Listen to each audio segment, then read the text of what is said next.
All right. Welcome back for Book of Experts TV, and specifically the Experts Need to Know show. I'm excited about this one. We are talking about the art and mastery of coaching, but not just coaching high-end clients. And there's a difference there, because when the stakes are high, when the clients are very challenging and you've got impossible missions in front of you, how do you bring your best work to the table? That's what we're talking about today. And of course, this is the Experts Need to Know show, brought to you by SalesMap. And let me get us started here. Time for Book of Experts TV. Topics you love. Experts you trust.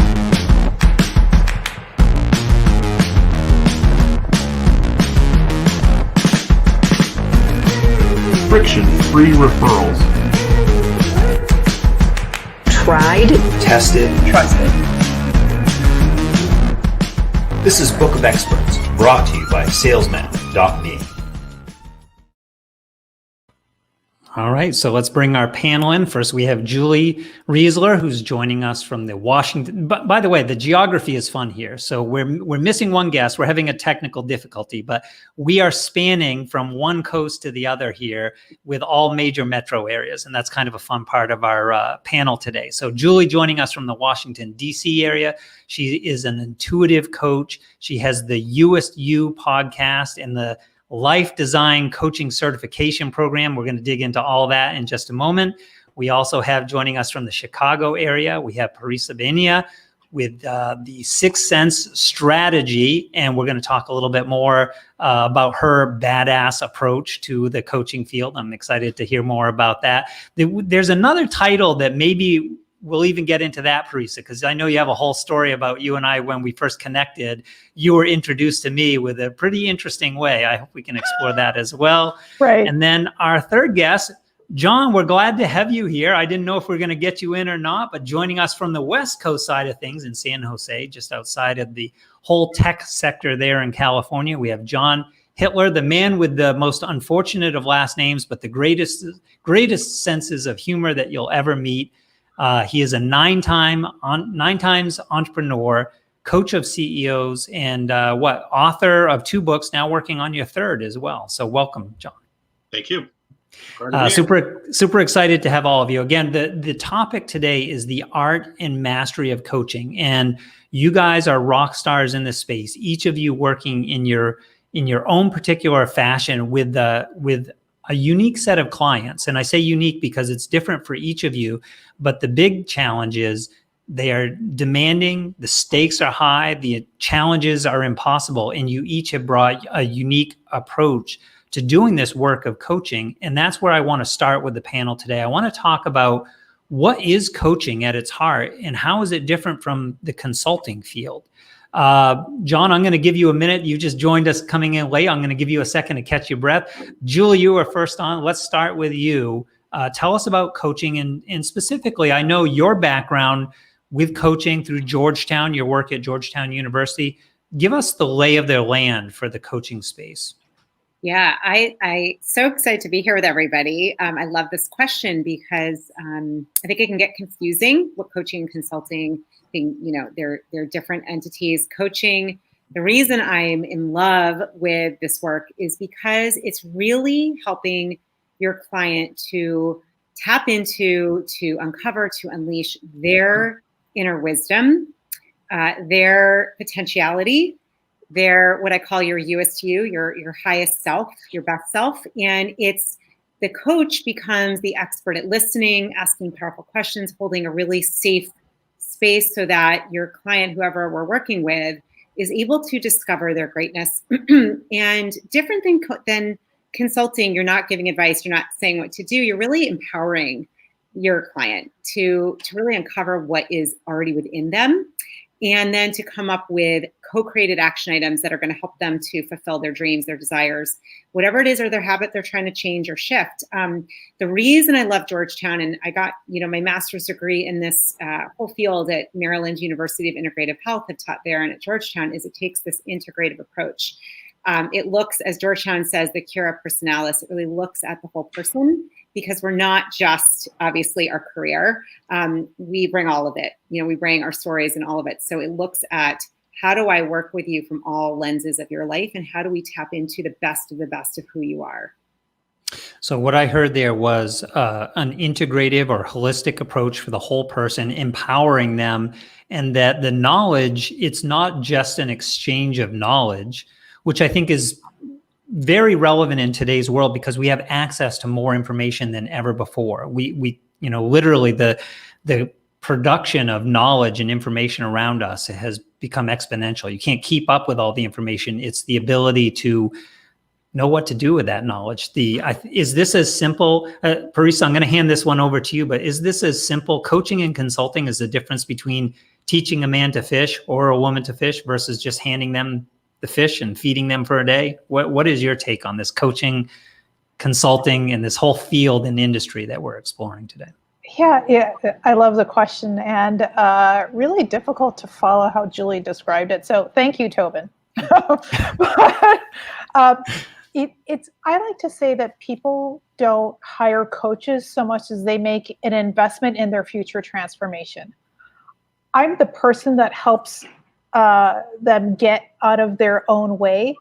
To Julie's point, they have the knowledge, they have the skills, they are the expert in their own life, they are the expert in their profession, but what they are doing in that moment of time is that maybe their peripheral vision isn't as broad as it used to be, either because of insecurities, past experiences that live with them, either personal, professional, and so by having that coach there who isn't afraid to speak truth to power, the coach that champions, but then also challenges someone to reframe how it is they might be making assumptions about something, gradually then the peripheral vision gets broad again.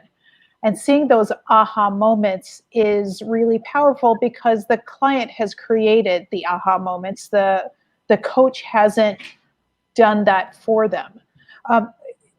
Consulting comes in with the assumption that the consultant is the expertise in everything, and it's cheaper, quote unquote, for the client to retain the consultant to give them the answer to everything. And then the consultant says, love you, mean it, XOXO, on to my next engagement. But the coach is the only expertise the coach brings to the table is in the expertise of coaching.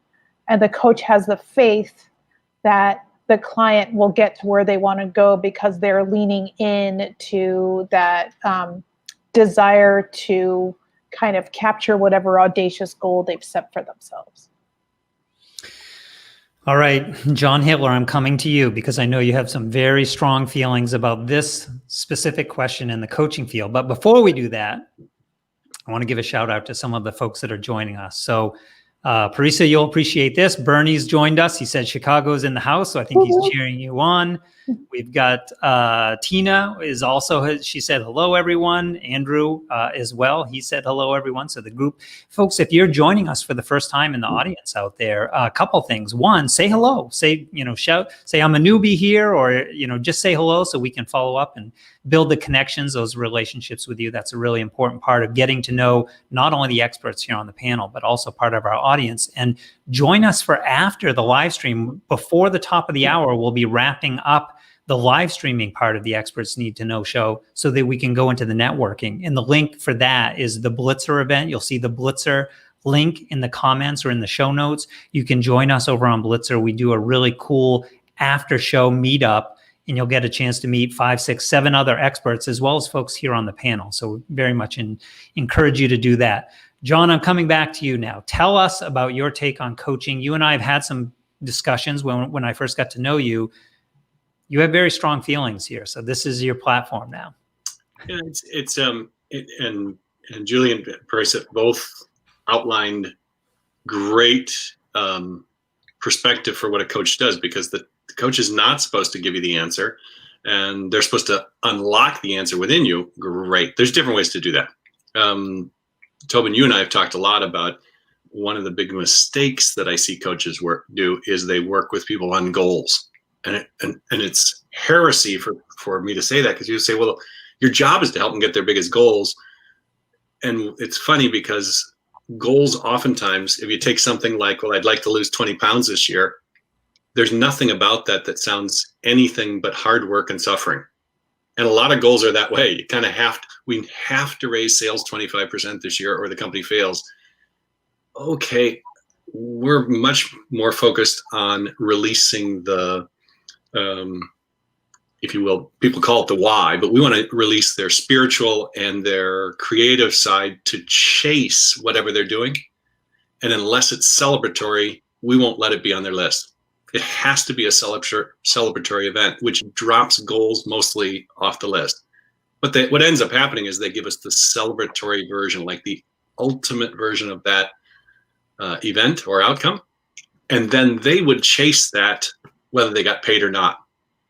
It eliminates all the conversation about work-life balance, because if you're loving everything you're doing, whether you're with your kids or with your spouse or you're doubling your revenue, you'd do it for free. So we're very focused on that, and that's what we work with people to do. Our focus is to help people scale, but the way you do it is to have them chase something they would do automatically, whether they got paid or not, as opposed to help them figure out how to convince themselves to do something that's really hard and otherwise unattractive. And it's amazing to me how often that happens in the coaching world, and it doesn't work so well because you don't like to lose 20 pounds as much as I don't like to lose 20 pounds. It's just not very much fun. But if I get a six pack, or if I could look the best at my high school reunion, I'll do that in a heartbeat. I just don't want to have to do the work associated with losing 20 pounds. And a lot of it works just like that. So what's interesting here, because I know a lot of your work, even the focus of your writing, John, has been in the coaching of CEOs in highly technical, highly leveraged or scaling folks that they're focused on growth in their industry, incredibly pinpointed on that. But what I'm hearing you describe, Julie, you use the words lifestyle design. This falls right into, it is the holistic approach to the individual and how they're going to live their best and highest self in their life, right? Tell us a little bit more, if you would, Julie, about your take on the lifestyle design approach. Yeah. So it's funny, when I started, I was working a full-time job and I liked it, but I wasn't in love with it. And I had done my master's degree. I'd already coached for a little while, and I just felt like I've got to do this. It lights me on fire. Like what John was saying, it was even the fear of leaving my cushy day job. I was a single mom at the time. Like, it was not the smartest move, but I'm in love with this work. It transformed my life. I worked with a coach years ago, and that one question he asked me literally changed my entire life. So I thought, okay, there's something about this that's powerful. And like Parissa said, this transformation that can happen.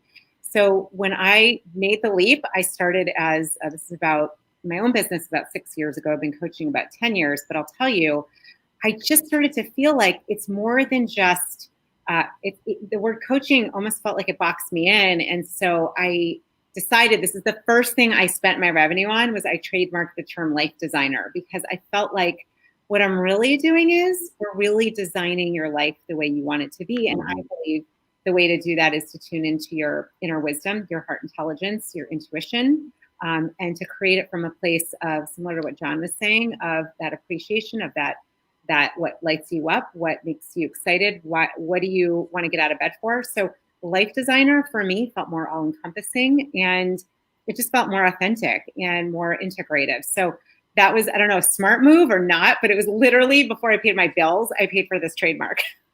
I love it. And now I'm starting to really use it. But I liked the term. It felt right in my body. So I use that often.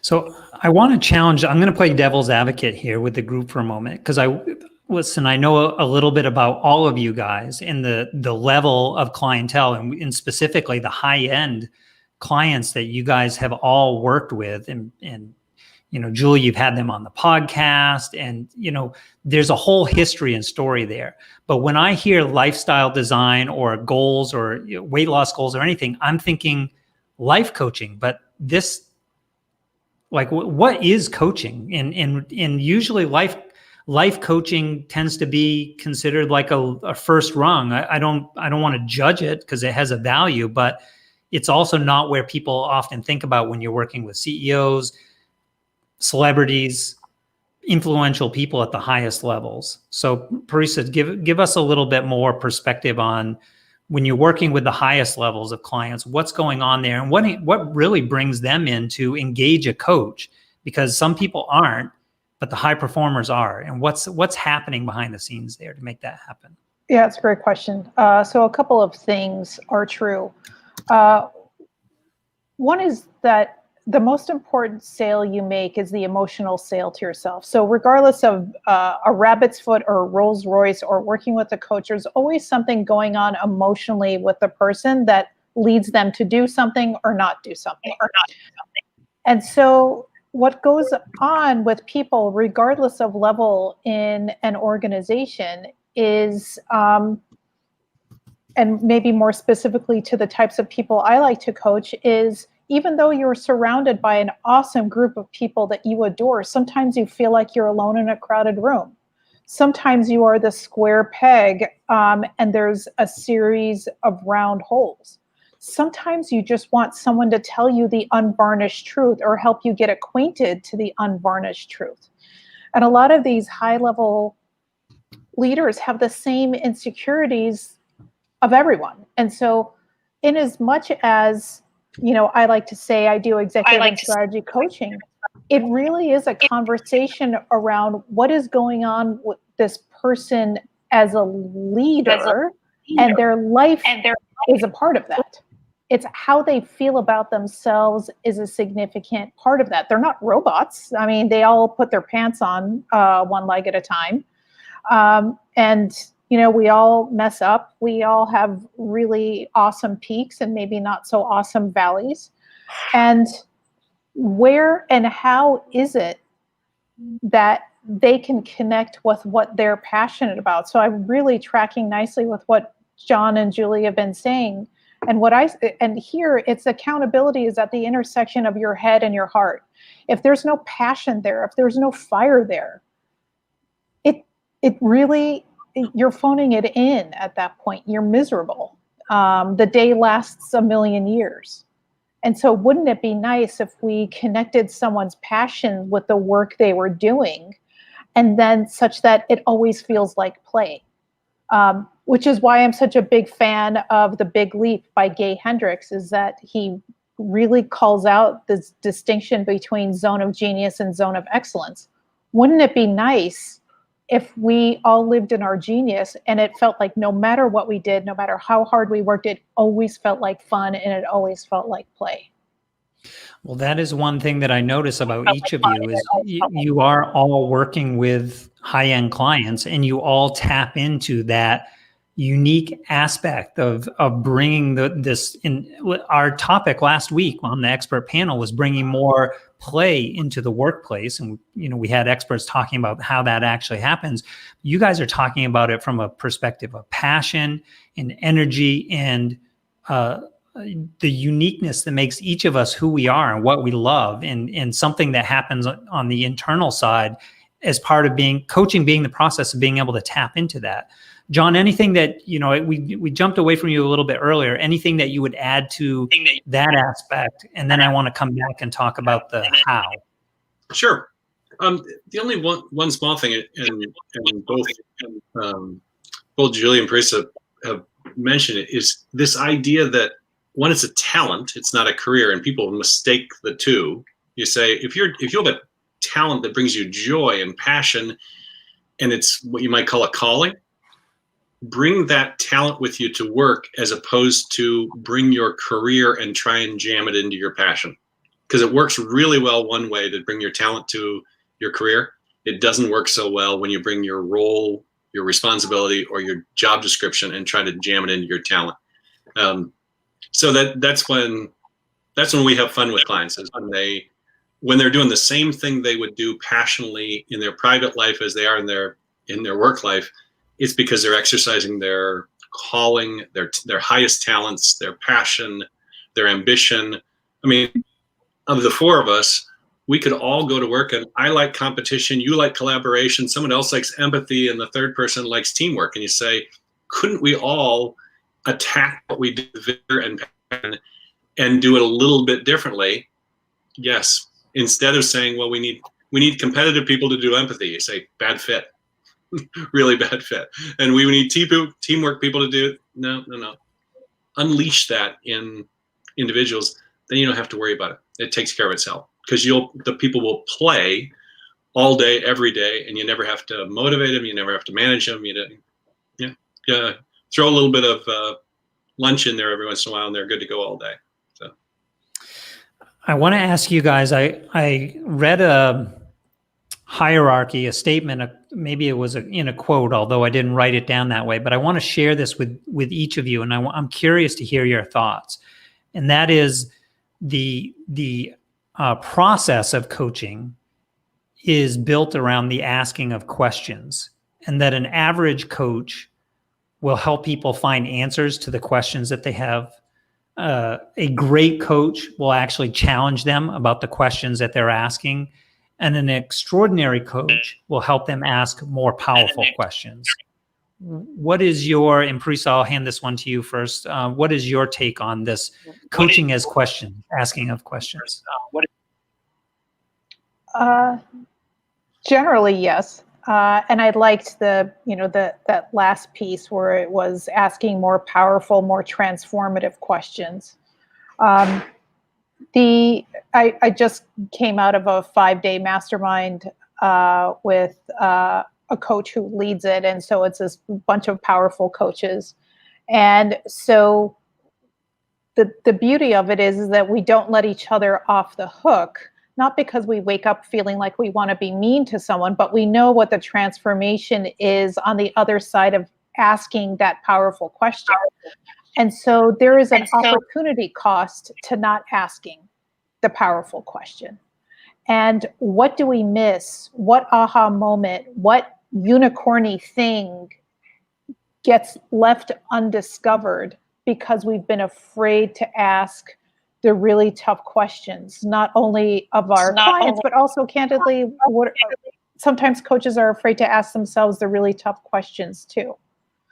And that's why truth to power becomes very important as a part of coaching, regardless of the type of coaching you do or what level someone has in an organization. Can you break down that truth to power a little bit more? What does that phrase mean to you, Parissa? What that means to me is that I call someone on their stuff. So if I'm asking a question that I believe they're lying to themselves about, I'll say a word that I won't say here, but I will typically say that is bull hockey.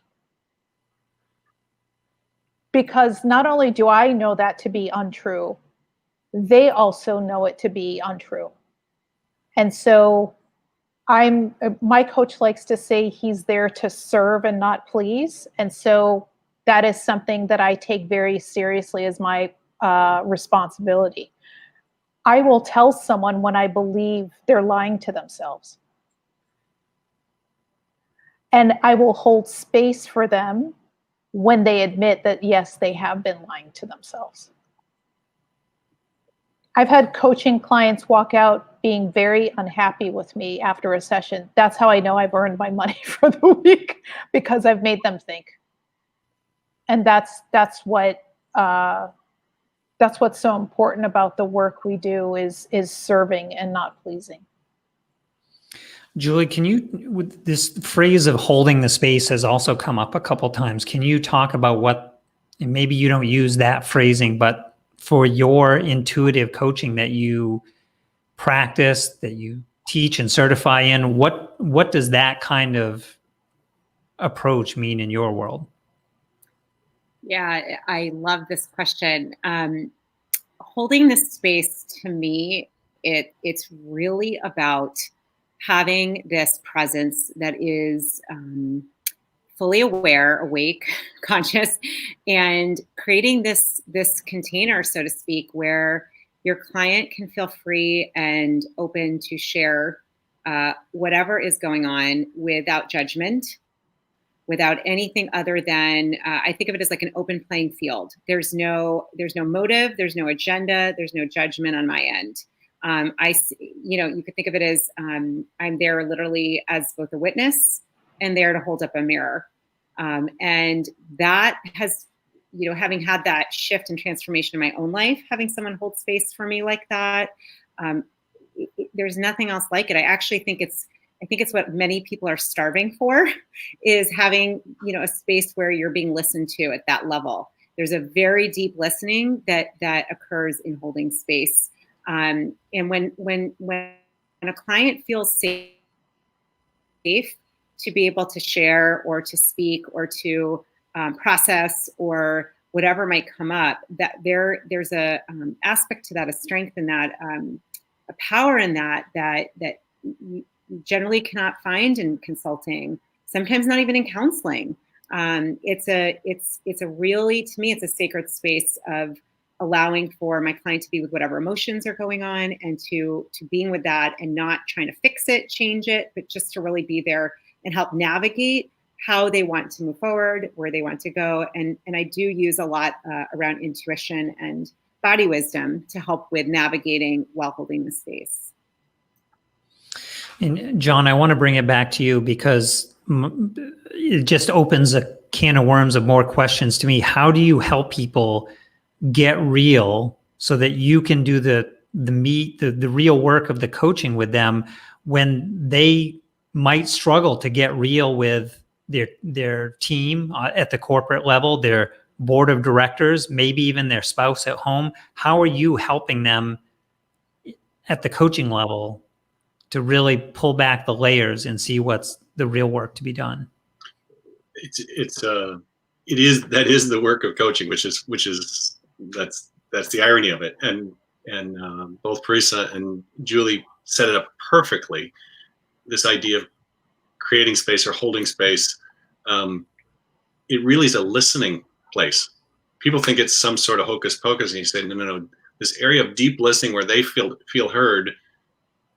For us, and I've trained coaches as well, the metric that I eventually get them to once they worked up in their skills, and we count it. Sometimes we'll tape their sessions on video.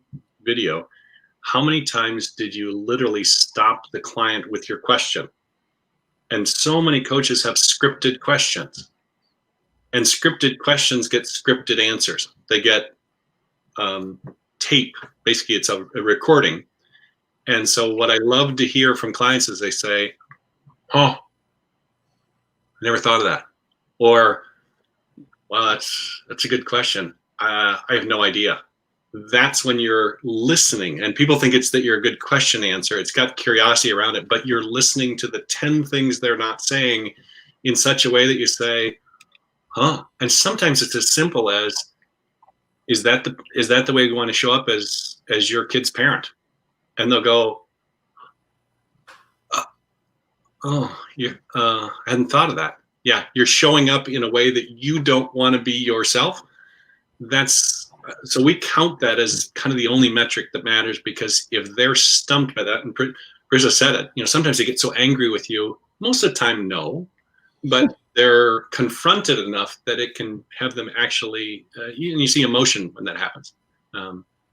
That for me is the perfect day of coaching. When I've opened up something or created space, the talent is literally, it's called granting being. It's a weird language. But when you go to a pool party, like if all of us went with our families to a pool party, normally when you get there, you show up and say, hi, we're here. We brought 7-layer dip, and you have to pile into the energetic space. Granting being is not here we are, it's there you are. And so you're actually opening up the energetic space for them to step in and see themselves as perhaps they haven't. And sometimes they're just seeing themselves as a smaller version or a scared version. When you create the space or grant being, you create an energetic place through listening. It sounds weird, that they can step in and say, huh, never considered that before. You just, because that space has nothing in it, it's pure possibility. And that's when coaching is the most fun thing to do on the planet, and also the scariest, because what a lot of coaches want is they want the script. They say, just tell me what to ask. I can't, because you have to do the listening. It's always in context. There's no way to know unless you're fully present. That's a good day at the office with coaching. And for CEOs or some people that don't work, it doesn't have any, who are you at your best? There's that space. Can you fill it? And so, sorry, that's a kind of a technical description of it, but that's really for me what coaching looks like. So for our coaches that want to get better, we say, how many times on the call did you literally stop them? You're not trying to be tricky, but you're giving them a space where they say, there's a huge space there, and I've never thought about how I have no idea how I'd fill that. Good. That's it starts there. John, we had and I don't want you to answer this yet because we'll circle back to it in a moment, but we did have a question. Andrew asked, do you have an example of or a go-to question that you feel helps people think at that deeper level? What I heard you say is a lot of it is done in context.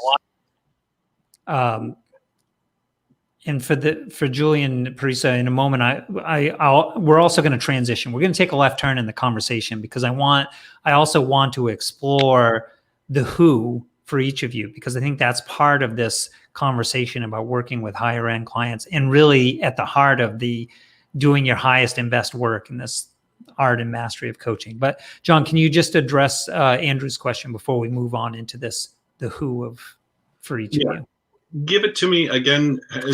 So his question was, do you have any go-to questions that help people think at this deeper level? Can you maybe share an example of how you've done it? Sure. The frame I mentioned, which is oftentimes, is this who you want to be in this? And it could be, is this the CEO you want to be? Is this the parent you want to be? Is this the friend you want to be? Is this the spouse you really want to be? When they start complaining about, my spouse just doesn't quite get it. They don't understand I say, okay, good. I get that's all about them. We bring it back. But is this who you want to be? Your reaction or whatever it is, whatever the stress is this who you want to be? And they go, well, kind of no. But they hadn't considered it. That's oftentimes what's in the frame. And people say, life coaching? No. Your business is part of your life. There's no difference between your business and why are you in business? To have a great life. I mean, if it's the salt mines, why go? Have a great life. So it sounds like a shift of less externally focused and more of a focus on the identity that's being created through the work. Is that a fair way to summarize? Yeah, I'm guessing Julie and Parissa can echo this as well. When people are talking about everything else around them, I know they're disconnected from reality, because you say, wait a minute, what's common in all that is you're involved with it all. So if all of it's not working, guess what? Let's focus on maybe you showing up differently, and the world will start showing up differently too. And I do it too. My wife knows when I need a break, because everybody's an idiot. As soon as everybody, I love people on people know that I'm a people guard. As soon as every person with every reference is an idiot, she said, wait a minute, I thought that was your favorite client. I thought Julie was your favorite client. Well, she is, but wow, what an idiot. Everybody's an idiot.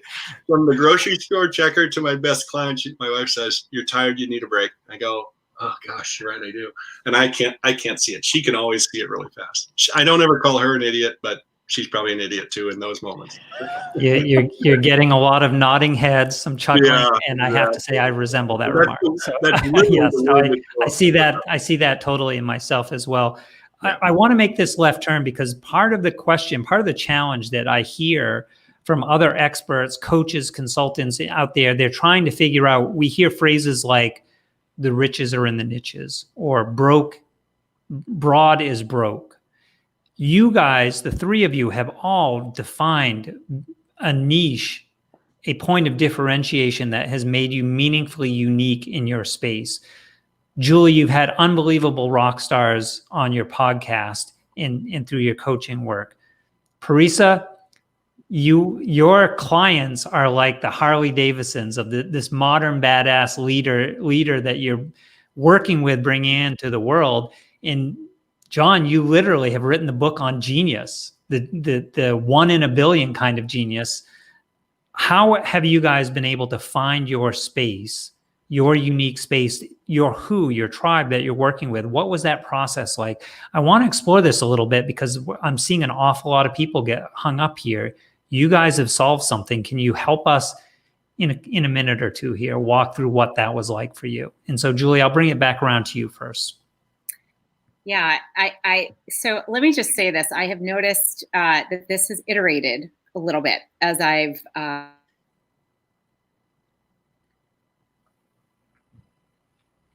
Julie, I think we lost you. I'm going to bring it over to Parissa for a moment if you want.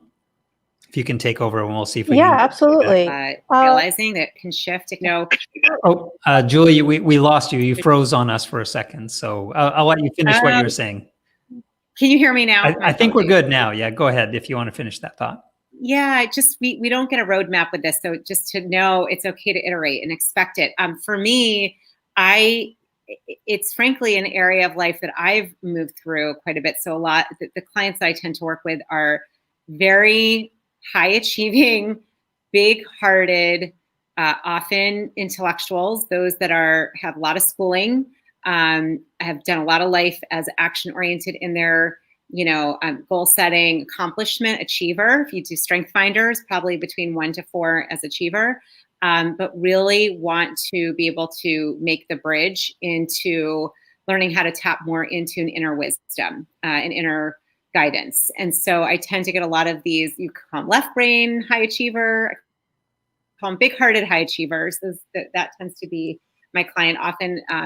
Oftentimes they might be executives or VPs or wanting to start a new career. They're just ready for something different. I tend to gravitate towards people that are looking to find more balance and how to do life, not just in the kind of left brain side of things, but also how to integrate heart intelligence. And what brought that? And we have to be, for time reasons, I want to be efficient here, so we can go to Parissa and John as well. But what brought that about for you, Julie? That shift? You said it was iterative, but what started that for you? I think for me, honestly, a little bit of a health breakdown. I started to see in my own self as a high achieving individual that I love what I'm doing. I started to get out of balance and realize there's another way of doing life that has more harmony. And it's funny. I just started making shifts in my own life. This is a while back, but what happened was my clients started to shift as well. And who I tend to bring in today are these highly intellectual, big-hearted people that are, in the type A category, but want to learn to relax, enjoy life, and do it more from a place of purpose and passion, not from doing. I think adding in the being piece, more of a balance. And I saw a huge shift in myself as I learned how to do that myself. I started to attract that. And that's across, I've worked with a general in the military. I've worked with executives in companies, but I tend to get a lot of people that are looking to kind of be in recovery from being overtly in that doing kind of action goal-oriented place. Not that you stop doing that, but you start to bring in a fullness of learning to tap inside. Parissa, your market, the tribe that you've been building, I've heard you use the word badass. When I was introduced to you, you had an informal title given to you by another that was the whisperer of assholes. I mean, people who are not easy to get along with. How did that become your world? And how are you thriving in that? So other people call them asshole whisperers. I don't like to use that term because it's judgy. What I call them are 3D leaders: difficult, dismissive, divisive. High value, high performers, high flyers in an organization, but it gets to a point in time that they start to diminish their value because of their inability to engage constructively, either with the board, the president of the company, a client, let's say. And so what often happens with those types of leaders is people want to throw the baby out with the bathwater, and they say, oh, that person's a jerk. That's one assumption they make. Oh, this person likes being a jerk. This person will never stop being a jerk. They take pleasure in making little children cry, or, all these horrible things. And so what I realized was we're treating these 3D leaders two-dimensionally. They know when the volcano has blown. They know when they've crossed the line. They suffer immensely after they stop being angry and they see the bodies or the detritus that they've left behind. I used to be a 3D leader, so I know how painful that is. And I know that if I can change without losing some of the stuff that makes me a really powerful leader, if I can retain the stuff that makes me powerful, but find different ways to engage, what else can I create? And by that same token, what else can they create because they retained their strength? They're just engaging differently. It's kind of like that Aesop's fable, the lion with the thorn in its paw. The lion was roaring because of the thorn. But if you take the thorn out of the paw, the lion doesn't stop being a lion. It just stops roaring. That's what I want my clients to feel like. They don't stop being this lion, but they don't have to roar quite as much, and they don't have to be in as much pain as they usually are. The other thing that I've heard, and John, I'm going to hand the baton to you in just a moment. You can clean up for us here. The one thing I heard this from Julie in your words, Parissa, you just said it. We all are our own client, essentially. An earlier version of us is who we're working with now. And John, I think this has been true for you. You are a multi-time entrepreneur for good and for bad. And now you're working with entrepreneurs and CEOs. Is that who we should be focused on? The earlier version of ourselves as we're defining our most meaningfully unique position in this work? It's interesting. I'd go back to maybe 12 years old, something like that, because chances are what you did joyously for no pay, and you would do it. Did you build Legos all day, every day, and nobody had to bother? Well, it's probably a clue. And what we do is we get, it's not quite the right word, but we get socialized. What do you want to be when you grow up? And socially, you have to answer that question. What are you going to study when you go off to college? Ask a 17-year-old. Most of them don't have a clue. And even if they do, it's based on some version of what they think that career will look. And then we wonder why we're disillusioned when we get into our work. You say, oh, what do you love to do? What would you do all day, every day? Not like a hobby, but it could be a very serious pursuit. And oh, by the way, then we marry that with your risk tolerance, your core values, and we could custom build that for almost any human being. And the thing that I love about it is that we can all play together in the same organization, even with very different individual ways of being. As long as we roll up to the company's people call it different things, North Star and culture and whatnot. Sure, we can all have a very different way of playing, and that's what I call diversity and inclusion. I'm not a big legislate diversity and inclusion person, but I love when different points of view, let's leave, all come together like really well. It's almost required to succeed these days. And we've done just the opposite. We've said our culture is 1, 2, 3, 4, and 5. Oh, but you're 6, 7, 8, 9, and 10. Oh, yeah, I don't think you'd be a good fit here. You say, why? Why couldn't you incorporate that and customize it? And so we do that a lot with, it's one of our foundational pieces, is figure out what that is. And I know for me, if it doesn't have super high risk and be impossible and take incredibly bold action, I won't play. That's why I love to play with CEOs. They've got impossible asks and they've got the courage to take it on. We go, I'll partner with those people all day, every day. And I would be terrible in a mature organization that is comfortable with 10% steady growth. There's nothing wrong with that. It's a super profitable model. I would just be disruptive, and they'd have security march me out of the building in a day. Me too. Yeah, Parissa, I don't know whether you'd be before me or after me, but we'd both be gone. Yeah. Well, I think that's part of what has allowed each of you to excel in your own respective areas. We need to switch gears now. I want to do a quick picks of the panel. We'll do a lightning round of that. But before we go there, just a reminder, we are going to be doing our networking right afterwards, about 10 minutes, top of the hour. We'll be jumping over to the Blitzr platform. You can find the link in the comments. We'd love to see you there because, one, we want you to meet our panelists today, but also some of the experts that are in our audience as well. And this has been one of the most fun things that we've done. In fact, I'll lead off on the picks of the panel. I'm going to say Blitzr as a platform has been one of the really fun, unique ways that we've integrated doing these live streams and then being able to walk out into the hallway, virtual that is, and continue the conversation and actually get paired up for short 5-minute one-to-one conversations. It's just been a really, like in the last several weeks that we've been using the platform, I've met some of the most interesting people.